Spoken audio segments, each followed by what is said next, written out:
नमस्कार दोस्तों, कथा वाचन में आप सभी का स्वागत है। इस वीडियो में हम आपको कार्तिक मास के महात्म्य का प्रथम अध्याय सुनाएंगे। मैं सिमरू माता शारदा बैठे जिह्वा आए, कार्तिक मास की कथा लिखे कमल हर्षाए।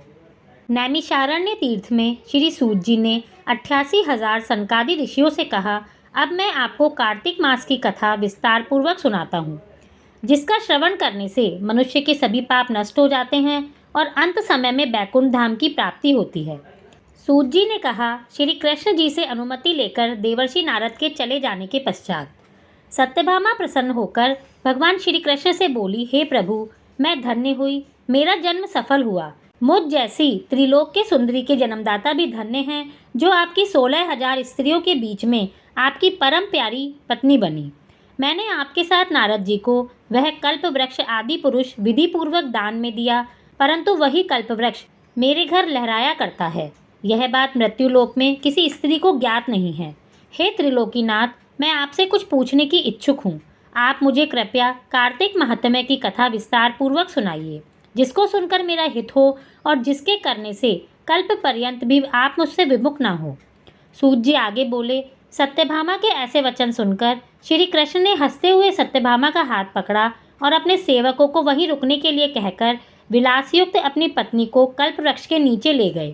फिर हंसकर बोले, हे प्रिय, 16,000 रानियों में से तुम मुझे प्राणों के समान प्यारी हो। तुम्हारे लिए मैंने इंद्र और देवताओं से विरोध किया था। हे कांते, जो बात तुमने मुझसे पूछी है उसे सुनो। एक दिन मैंने तुम्हारी इच्छा पूर्ति के लिए गरुड़ पर सवार होकर इंद्रलोक जाकर कल्पवृक्ष मांगा।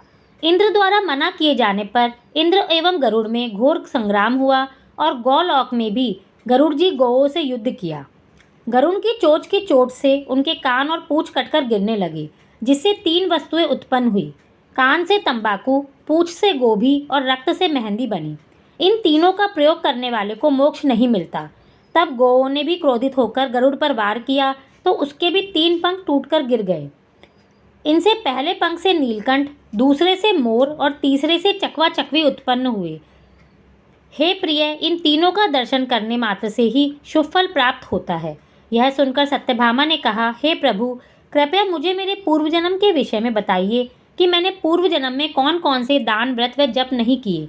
मेरा स्वभाव कैसा था, मेरे जन्मदाता कौन थे और मुझे मृत्युलोक में जन्म क्यों लेना पड़ा। मैंने ऐसा कौन सा पुण्य कर्म किया था जिससे मैं आपकी अर्धांगिनी हुई। श्री कृष्ण ने कहा, हे प्रिय, अब मैं तुम्हारे द्वारा पूर्व जन्म में किए गए पुण्य कर्मों को विस्तार पूर्वक कहता हूँ, उसे सुनो। पूर्व समय में सतयुग के अंत में मायापुरी में अत्रि गोत्र में वेद वेदांत का ज्ञाता देवशर्मा नाम के एक ब्राह्मण निवास करते थे। वह प्रतिदिन अतिथियों की सेवा, हवन और सूर्य भगवान का पूजन किया करता था। वह सूर्य के समान तेजस्वी था।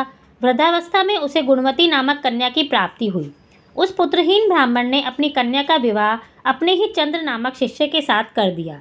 वह चंद्र को अपने पुत्र के समान मानता था और चंद्र भी उसे पिता के समान ही सम्मान देता था। एक दिन वे दोनों कुश व समिधा लेने के लिए जंगल में गए। जब वे हिमालय की तलहटी में भ्रमण कर रहे थे, तब उन्हें एक राक्षस आता हुआ दिखाई दिया। उस राक्षस को देखकर भय के कारण उनके अंग शिथिल हो गए। वे वहां से भागने में असमर्थ थे। तब उस काल के समान राक्षस ने उन दोनों को मार डाला। चूंकि वे धर्मात्मा थे, मेरे पार्षद उन्हें मेरे बैकुंठ धाम में मेरे पास ले आए। उन दोनों द्वारा आजीवन सूर्य भगवान की पूजा किए जाने के कारण मैं दोनों पर अति प्रसन्न हुआ। गणेश जी, शिव जी, सूर्य व देवी, इन सबकी पूजा करने वाले मनुष्य को स्वर्ग की प्राप्ति होती है। मैं एक होता हुआ भी काल और कर्मों के भेद से 5 प्रकार का होता हूँ। जैसे एक देवदत्त, पिता, भ्राता आदि नामों से पुकारा जाता है। जब वे दोनों विमान पर आरूढ़ होकर सूर्य के समान तेजस्वी, रूपवान, चंदन की माला धारण किए हुए मेरे भवन में आए, तो वे दिव्य भोगों को भोगने लगे। कार्तिक मास की कथा का प्रथम अध्याय समाप्त होता है। धन्यवाद।